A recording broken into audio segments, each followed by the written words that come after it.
Hello, welcome to the Virtual Wedding Planner podcast and channel. We are so excited for you to be joining us today. I'm Erin and I have my partner in crime, Carrington, here with me, and we are going Hi. to wrap up our 5 questions. So, to remind you, we are your virtual wedding planners and we are here to guide you through the planning process and make this as easy and fun as possible because we believe that fun wedding planning leads to fun weddings and Yeah. happy marriages. And we believe that as soon as you start planning your wedding, that we can have this be a full celebration. And our Yeah. goal is to eliminate the stress along the way. We know that things pop up, but we want you to be ready to tackle them when they come your way. Does that sound about right, Carrington? Did I cover it That's all? exactly right. And we Okay, love cool. doing it. We love doing it We too. love So doing it. And we're so excited because we've been planning weddings the traditional way for the past 14 years and a lot of years together. And what we've realized now is that there are so many couples out there that need help planning their wedding and they need good help. And we decided this past year, so much of our events have gone online and changed. And we decided to launch the virtual wedding planner, which was something that we've been talking about actually pre-COVID. But this was kind of the push that we needed to really get it out there because we have had so many couples that reach out to us or message us on Instagram that we just can't help because they might be in California, and not that we can't travel there, but we can only do so many weddings, or they can't afford us because let's be honest, to hire us for full service planning is not the cheapest way to go, but it's the best way to go because we're really good. But but we want to bring you a way to plan with us while you're at your home and really be able to execute the wedding of your dreams. So we're excited. This is how the virtual wedding planner was born. And we have been walking you through the 5 questions that we've put together that you have to ask your fiance before you start planning your wedding. Or if you're already in the planning process, we want you to stop, go over these questions, go visit yourvirtualweddingplanner.co, and you can download them and get started. So we've gone through questions 1 through 3 already. We did a lot of work, haven't we? Yeah, we've been really working hard. Or I guess you guys have been working hard. you We've guys just, have. yeah, we've been guiding you through the process. So question 1 was, what do you want your guests to say about your wedding when they leave your wedding weekend? So that's your anchor question throughout all of your planning. Whenever you get stressed out or frustrated with your soon to be father-in-law or mother-in-law, come back to this question because this is what's going to propel you and guide you to make the right choices. All right. Question 2, the dreaded guest list question. How many people does your father-in-law want to invite from his golf team? We want you to get that squared away. We go back if you haven't already listened to episodes 1 through 3. And then question 3, which was the last episode, was yikes, how do we decide what your budget is for your wedding? And how do we determine who's contributing and all of those things? So it's so important. We guide all of our couples through that process. Even in the virtual wedding planner, we put together your budget checklist for you or spreadsheet for you. But we are going to talk through today. The next important question is, what comes first, the venue or your date?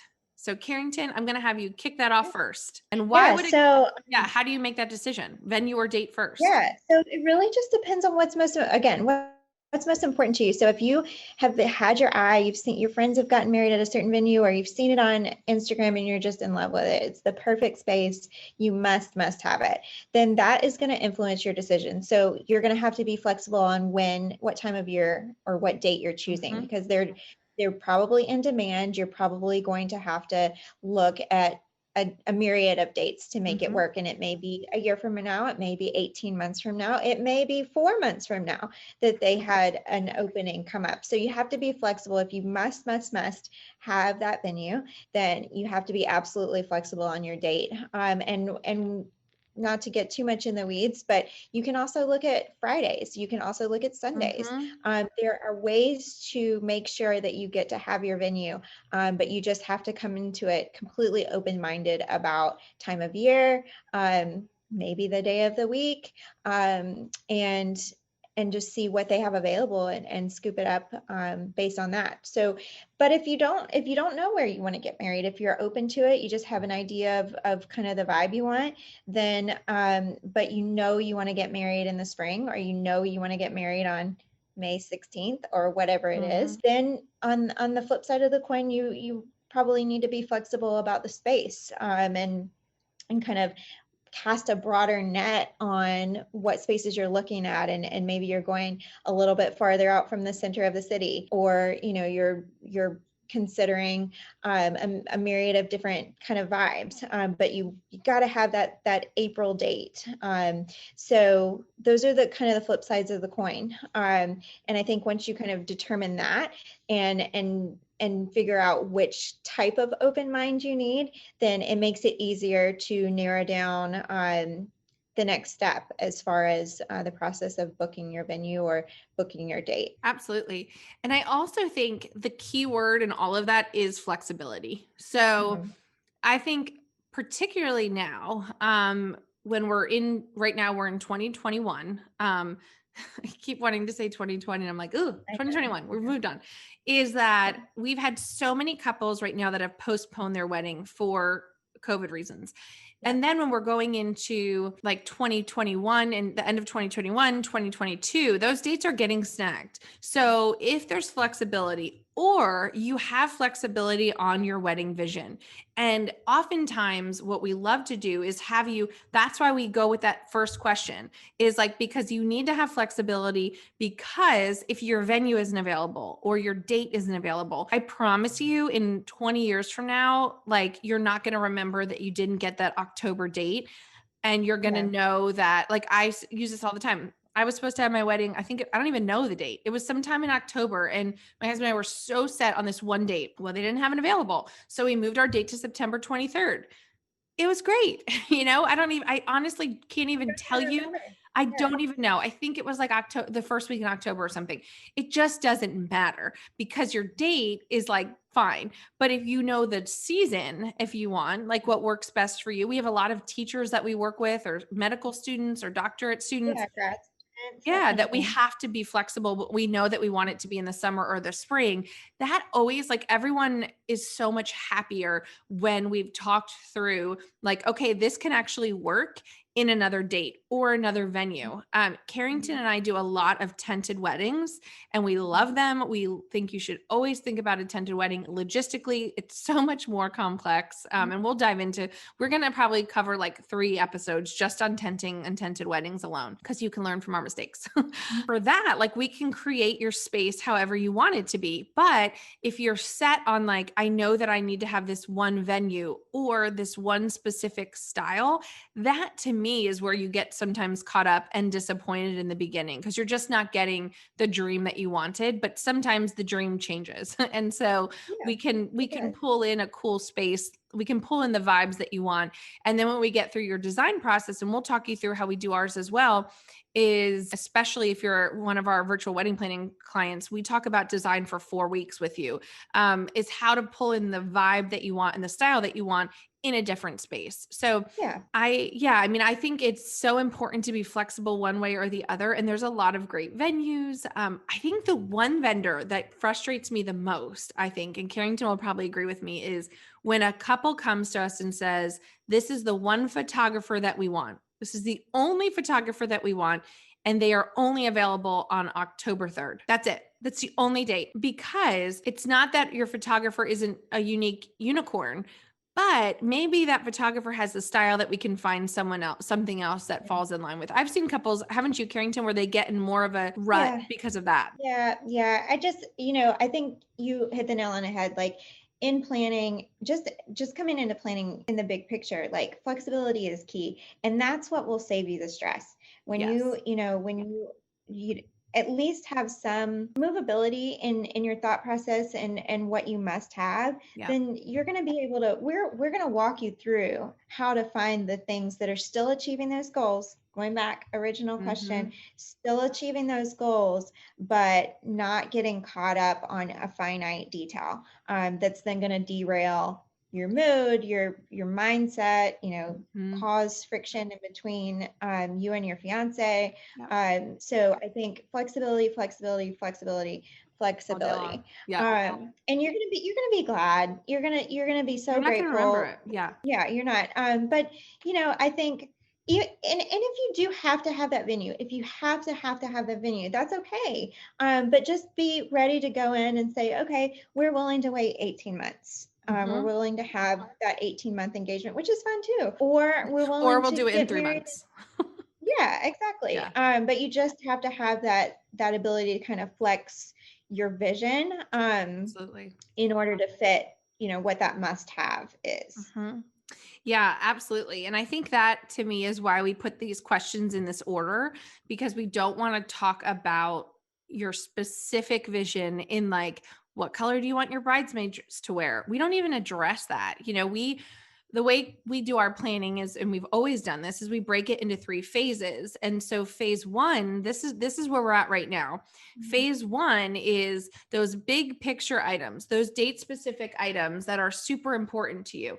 And then phase two is the design and the decor and the vibe. Because as long as we have the answer to number one and we know what your goal is for your wedding weekend, we can make all of that other stuff happen and fit into place. And that's why the conversation about budget is so important, and the guest list and all of that, because all of those come into play, especially when choosing your Mhm. venue, for sure. I Yeah. also And think those are the things that affect everything. Like we're everything. starting with the things that literally affect every single other decision you're going to make Mhm. through the whole planning versus, something that's in the center that really has no effect on the venue, but yet you've contracted it and now you're stuck. Yeah. So that's why And we start in that order.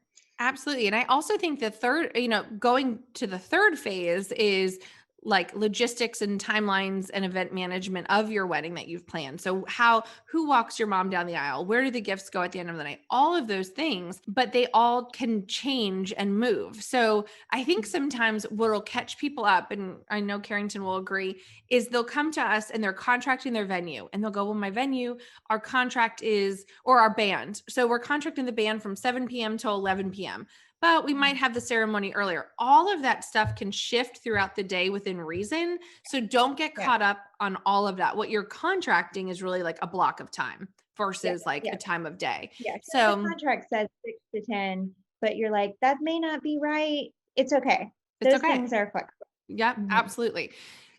So I hope that was helpful for that question, because I do think it's really, I think it's important you can't get caught up on both, right, Carrington? You can't be Yeah. committed to the date and the venue. Now, some parts of the country you may be able to. Busier, Yeah. larger markets, our market, you cannot in North Carolina. You cannot be. You have to be flexible with either the venue or the date, or both is Mhm. ideal. Just keep that in mind. And I want you to like think about it. So again, remembering like, is the date the most important, or is the season of year? If the season is, or the month ish within a couple of weeks is important, then you can be more specific about the venue. So those are the questions to ask each other. We are going to move on, you guys. We are going to move on to the fifth and final question of the 5 questions to ask your fiance. You guys are doing really good work. I'm proud of you. We know that this is not easy, but let's go into question number 5. And Carrington, I'm going to ask it to you. What excites you most about your wedding and planning your wedding? And why is this Yeah. important to come back to after they've done all this hard work, or Yeah. come to an So, answer? well, first of all, I feel like it's also another anchor question. Mhm. So, why are you doing this? Like, what's the core? Of course, you're doing it to get married, Right. but because you love your fiance and because you're excited to spend your life with them. But what are you most excited about? Like, some of our clients come to us and they're like, I've been thinking about this for 20 years. I Some already have clients my come and wedding they're like, planning I binder just made. started thinking about this. Yeah, I've been thinking about this since yesterday. And that's either scenario is great. And Mhm. it's fine. So just sit down and what makes you smile? Like Yeah. when you're talking about your wedding, what do you gravitate towards and what just brings that literal smile to your face? And hold on to those things and keep those in mind when you're making decisions. Because again, we want this process to be joyful. And it's really easy, especially when you're getting overwhelmed, to get caught up on finite things. And in the grand scheme of things, it doesn't matter. The end result is that you guys are getting married and that you're starting your life together, and it's just an exciting life-changing event for your families. So Mhm. we want you to hold on to that and again anchor yourself in that through the whole process, and have fun with it. Like if you're most excited about choosing your signature cocktails or making up some kind of fantastic cocktail, then go, plan several date nights throughout the planning process to go Yeah. see the best psychologists in your city and have them come up with something awesome. And it doesn't have to be any big picture thing. It can be like, I'm literally most excited about putting my gown on. Hmm. So let's, narrow down where the best place to send you shopping is. So, it can be anything, but really just sit down and think about, when I'm thinking about planning my wedding, when I'm thinking about being in my wedding weekend, what makes me smile? Like, what Right. am I most like? I can't wait to do this. And I think that will help you stay focused, and stay, keep from being overwhelmed and keep from being stressed out about the things, the logistical stuff that, because wedding planning is very conceptual. You're signing Yep. contracts, you're paying deposits. It's easy to stray away from the parts that are fun or that bring you joy. So just keeping those things in mind. Yeah, I totally agree.